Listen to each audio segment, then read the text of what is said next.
welcome to the channel. Thank you so much for joining me here today on Mum's Homestead. I really appreciate you tuning in and taking the time to watch my videos. So today we have some really big news. I've been a bit quiet recently, and all will be revealed shortly.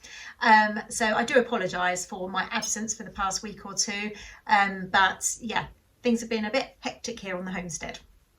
So in today's video, we are going to be obviously giving you that news. I'm also busy in the garden. I'm clearing up leaves and dividing plants and bits and pieces like that. So stay tuned to watch that in a short moment. What else are we up to today? So yeah, when we've done all the leaf clearing and things, I think we might head out for a walk. Whether I get any footage of that, I'm not sure. I will see if I can. Anyhow, right, so the big news. We are moving house. Oh my goodness, I can't believe I've just said that on camera. Hopefully it means it's going to happen. So, it's a bit of a story. We have been trying to move house for 2 years. That's right, 2 years. And I'll give you a little bit of a background story, and more will be revealed and things over time to come. Basically, January of 2020, we found a house that we fell in love with, we absolutely adored.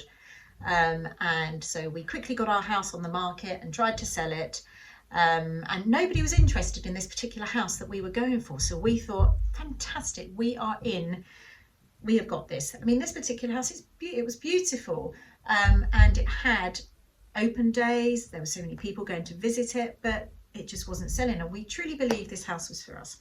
Anyhow, so we popped our house on the market, and shortly after that, March 2020 came, COVID hit, and the lockdown hit, and so that just stopped dead in its tracks. So we had to just sit and wait. Now this particular property, it's about a mile away from our home here. So right throughout the lockdown, we walked every single day for our exercise every day. We walked to the property. It was an empty property. So we walked to the property and we prayed about the property, and we were convinced that this was the one for us. Fast forward a brief period of time to, was it June? I can't even remember when things opened up again. Things opened up again and the market just went boom. It just went completely berserk. And the property that we wanted, that we had our eye on for the previous 6 months, sold virtually straight away. And we hadn't secured a buyer for this. We secured a buyer a couple of days later. So we were gutted because we were convinced that property was for us. Anyhow, so we found the property, we sold this property, and we had to forget about that one and move on. And it was really tough because we'd put this property on the market at pre-COVID prices. And so when all the new properties came on the market, they were on for, everything had gone up, and we hadn't appreciated that. And we'd managed to sell this, but then we couldn't find a property. We were up against people that were buying second homes up here, and we just couldn't compete. We were just in a situation where there was no chance we were going to be able to compete with that, and it was really, really hard. And we were losing so many properties. Then we would find some, we would go for them, and then have surveys done, only to find that the problems were there were too many problems, and we didn't have the money to fix all of the problems. So it was a really tough situation. And then shortly, I'm trying to think how we sort of came after that. So after that, our buyers were really patient, and they were holding on, and we felt terrible, you know, because this was going on. And then we did find something. And we thought, yeah, we can make this work. We could make this work. We had the survey done, and while all this was going on, then we caught COVID ourselves, and so did our oldest son, who was living abroad at the time. We all got COVID at the same time, bizarrely, and we were pretty ill with it. really ill. And at the same time, we had the survey done on that particular property. And to make the property work, we had to do some building work. And the survey came back that there were newts, great crested newts, which we loved the fact that there were great crested newts, fantastic, but we knew we had to carry out mitigation surveys and things. But it was, the big thing was there were bats, and we wanted to convert an outbuilding, and there was no chance without having a survey done. And then what you'd have to do then is you have to then be able to rehouse the bats. And if you can't rehouse them, then obviously you can't take the building down. And so whilst we loved having all the wildlife, we just couldn't make it work because we needed the extra space. We had to do these adjustments. And that sort of coincided with us all getting COVID, and we were so ill, we didn't even know how we were going to cope with moving. I mean, our energy was absolutely drained. Just getting through the day was hard enough. And so with heavy hearts, we decided, that's it, we're not moving, we're going to have to just pull the whole thing. So we did, and it was really upsetting because we did want to move, but we just knew we couldn't. And then actually the timing, it was obviously not the right time for us to move that year, because then shortly after that our son managed to get a flight home just before Christmas last year actually, which we were really thankful for, because he was stuck abroad, not able to get home, and he was really, really ill from COVID. And then subsequently he came home, and he spent 9 months here he's a sufferer of long COVID. He was in a pretty bad way. He's slowly recovering now and building his life again, but we realised that timing wasn't right. If we had moved house then, with the way we had been after having COVID and our son, we knew we needed to be here and help him on his road to recovery. So that's what happened. So fast forward, we then popped the house on the market again come the spring, when we thought things were right again. It didn't seem to work out, so we pulled it again. And then we felt really strongly, right, this was in July this year, let's give it one more go. So we did. So we managed to put the house on the market, we managed to get the money we needed for it to be able to then afford the property we want. And on the same day that we sold this, we found a property. Now, we were due to go on holiday. This was right at the end of July. We had sold this, and there was a property that came on the market. We phoned. We couldn't get a viewing until I think it was 3:30 on the Friday, but we were due to be going on holiday up to the Lake District, which I think was about a 6 or 7 hour drive. And we were thinking, oh my goodness, you know, we're going to be arriving at such a ridiculous time. Anyhow, we did go and view the property, fell in love with it, but didn't get too excited because there were loads of people viewing it, and we just thought, no, there's no chance, we're not going to get it. Anyway, we put our offer in, went on holiday, and had a nail-biting wait to find out if our offer had been accepted. And it took a few days of sort of negotiations. I think there were a few other people that the vendor wanted to honour their viewings to. So yeah, I think it was about the Tuesday that we found out that the property was ours. Oh my goodness, the sense of relief, excitement, everything. It was absolutely fantastic. I feel excited just talking about it. So that was great. Had all of that. But obviously we hadn't had surveys done, and we were anxious, constantly anxious, thinking something's going to go wrong. Something's going to go wrong. We got back and had the surveys done. The survey's fine, and it's an older property, so there were lots of different things we had to do.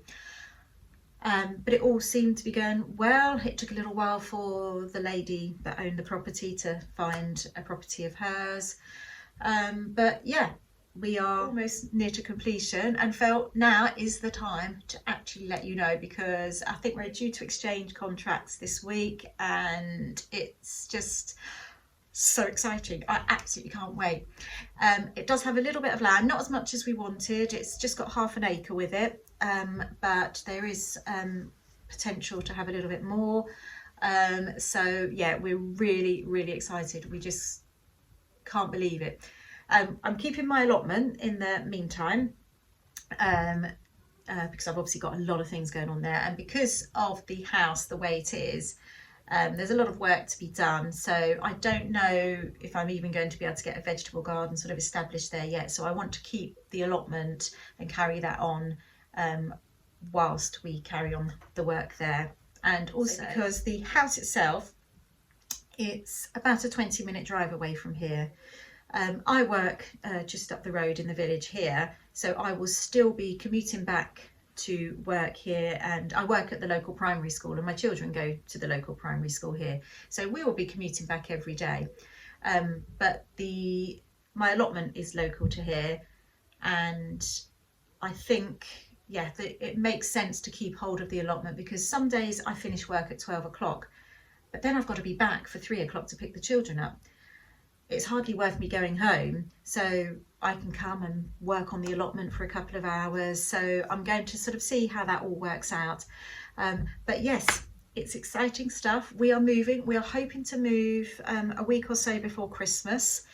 And yeah, I will keep you posted on all the updates. But that is why we've been a bit quiet here, because it's just been absolutely hectic with trying to get all that organised, and work has been pretty hectic too. So it's been really difficult to try and get a video done, but I'm back on it, and what I'm going to do is, obviously, I'll try and film as much of the move as I possibly can. Yeah, so I'm going to film as much of the move as I possibly can and take you guys along for the ride too. So yeah, watch this space. Exciting times ahead. In the meantime, I'm now going to show you what I've been up to recently. It's been a lot of sort of clearing of leaves and dividing plants and things, but watch on and see what I've been up to. Thank you so much, and oh, I can't believe it, exciting. So yeah, let's get doing some gardening. So today I'm going to divide some of my plants, of my perennial plants. I've got some geraniums here, and I'd like to split these and take some sort of little sections of them with us for the move. Just here, I've just spotted something just here, just to throw you off here.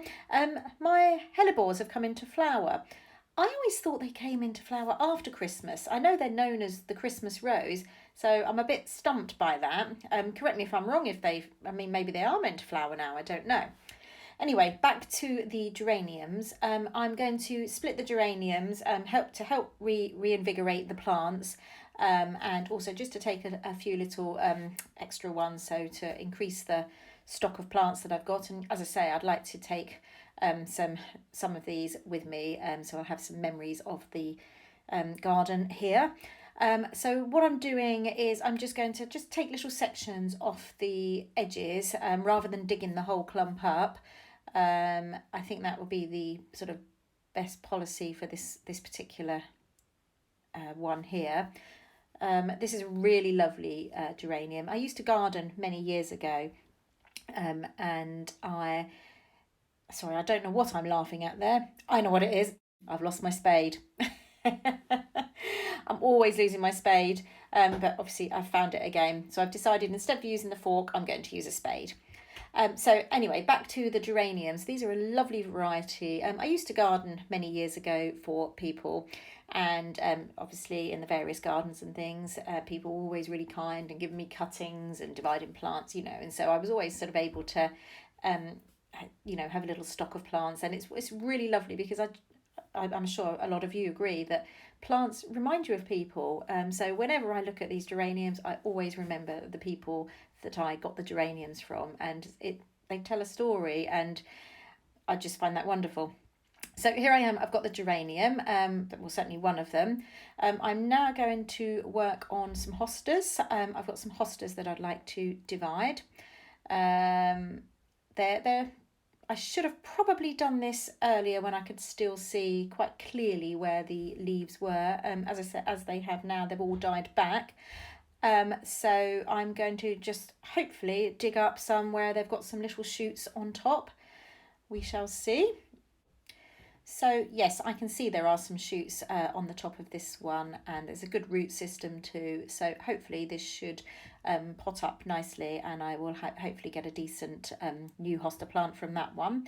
So I will now see if I can get a couple more from there and carry on.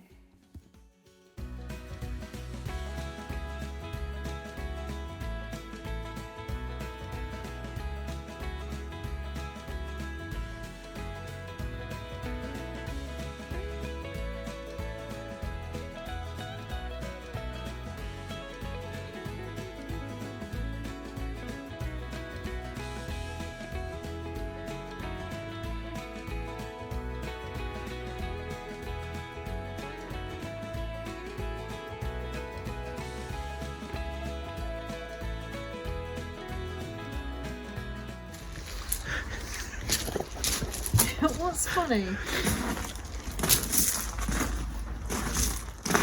What is so funny? Why are you laughing? Okay, so down here I've got some sweet potatoes that I grew. I have very little hopes for these doing anything. The variety is Murasaki, so I thought I'd do a sweet potato reveal. There's a couple on the top. I do apologise, the cameraman has got the giggles. Right. Shall we see if we've actually got any sweet potatoes?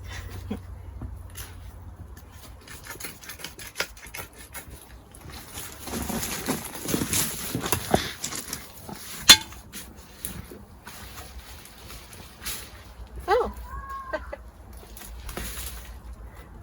They're actually bigger than I was expecting them to be.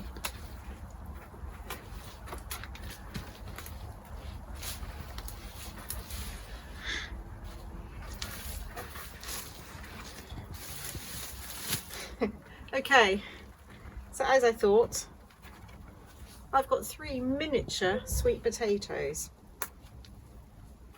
So I do believe these are highly prized in the shops. The extra small ones are particularly prized. It's a feed. Right, next job. So I'm going to get on with raking up some leaves and just tidying up some of the beds. And just a general tidy up really, so let's get to it.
So it's quite interesting looking at the ground down here. The birds have absolutely been feasting on, just above me here, the Cotoneaster. Usually those berries hold on until well beyond Christmas. But they've been feasting on them. There's absolutely loads on the floor. So I don't know if it's just they've been knocking them off. I don't know if it's been the pigeons. I suspect it's mostly the pigeons. But there's not many left. I think there's a saying, isn't there, that if the berries are gone before Christmas it's going to be a harsh winter. Is that right? Perhaps someone can correct me. As you can see, I've got various piles of leaves ready to make the leaf mould. Just going to carry on working my way up here, and in our little secret corner here I'm just going to give this a tidy up. In fact, I'll do that next.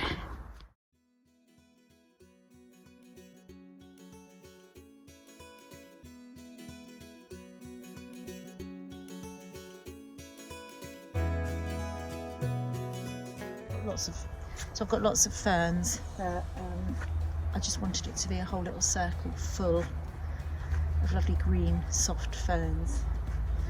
So it's a nice cool space in the summertime to sit, and it's hidden and I can see most aspects of the garden from here, and I can hide and nobody knows I'm there. I'm just going to get tidying up now.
Job done. I might come and have a cup of tea out here in a while. Right, next lot of leaves I think, and then I'm just going to sort the patio out because we get lots of leaves that have collected on there. Let's carry on.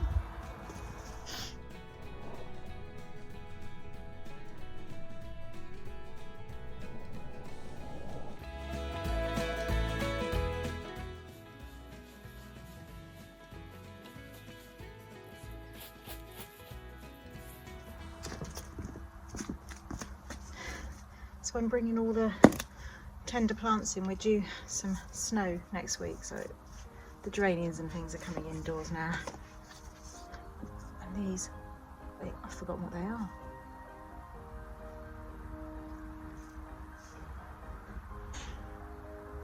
I really can't remember, but they're really special to me. They belonged to a neighbour of mine who passed away recently. I say recently, it was a couple of years ago, but they remind me of her. I think about her all the time when I see these plants, so they are very, very dear to me. Let's get them inside.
So I've put the patio furniture under cover. I've swept the patio. I'm just grouping some of the pots together.